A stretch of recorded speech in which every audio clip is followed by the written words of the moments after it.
giving you a preview of tomorrow's sitting of the National Assembly, which will take place right here in the National Assembly chambers at Government Headquarters, Bastille, tomorrow, July 11th, starting at 10 a.m.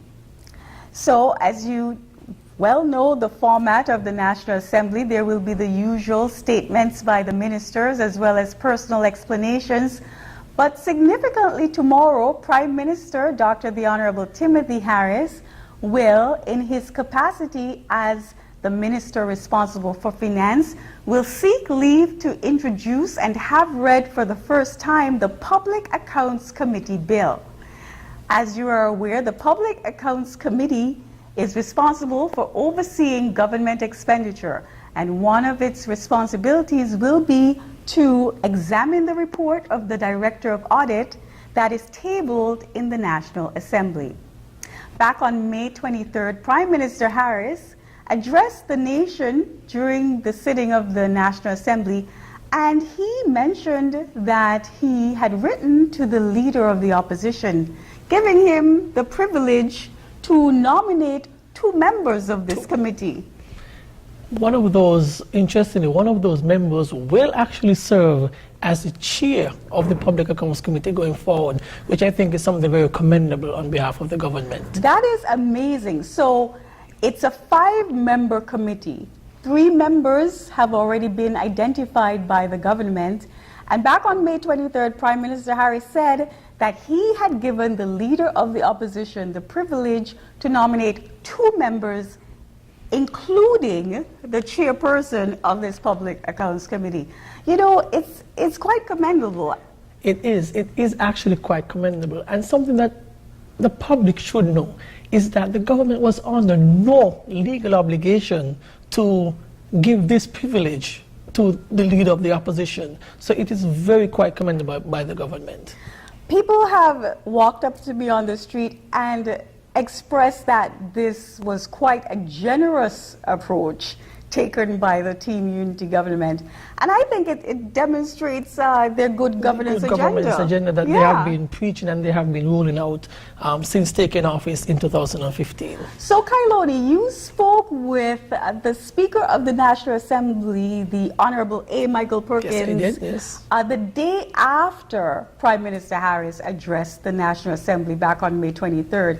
And the Honourable Michael Perkins mentioned that this was part of, this is actually part of best regional practices. Yes, they did their research, the government did their research, and what they found regionally is that most governments, they would allow the Leader of the Opposition to serve as the chair or nominate someone to serve as the chair of the Public Accounts Committee, and so the government thought it best to, stick to this tradition, to give that privilege to the Leader of the Opposition, just to show accountability, transparency. And, it's all about transparency.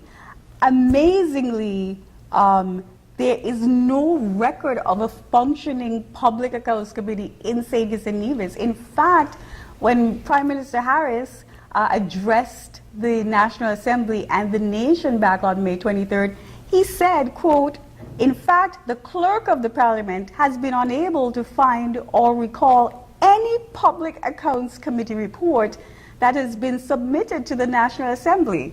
Well, from that conversation I had with the Honourable Speaker some time back, what I gathered is that there were at least 3 Public Accounts Committees formed over the years, I think since the 2000 federal elections.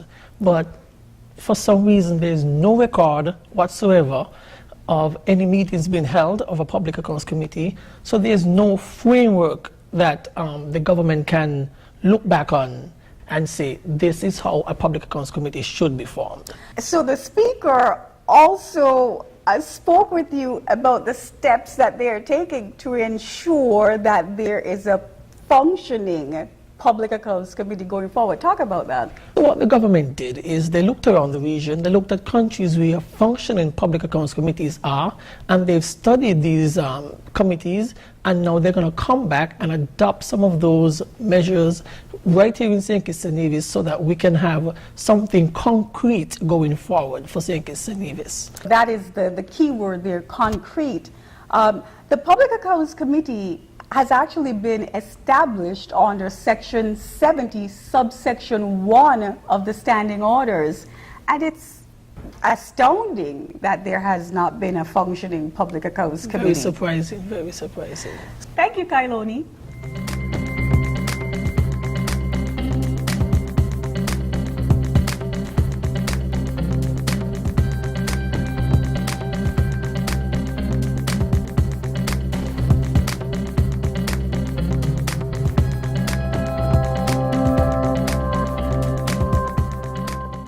We hope that we have given you a good understanding of the issues at play and the steps that the Team Unity government is taking to push forward its good governance agenda. We hope that you do tune in to the coverage tomorrow of the sitting of the National Assembly starting at 10 a.m.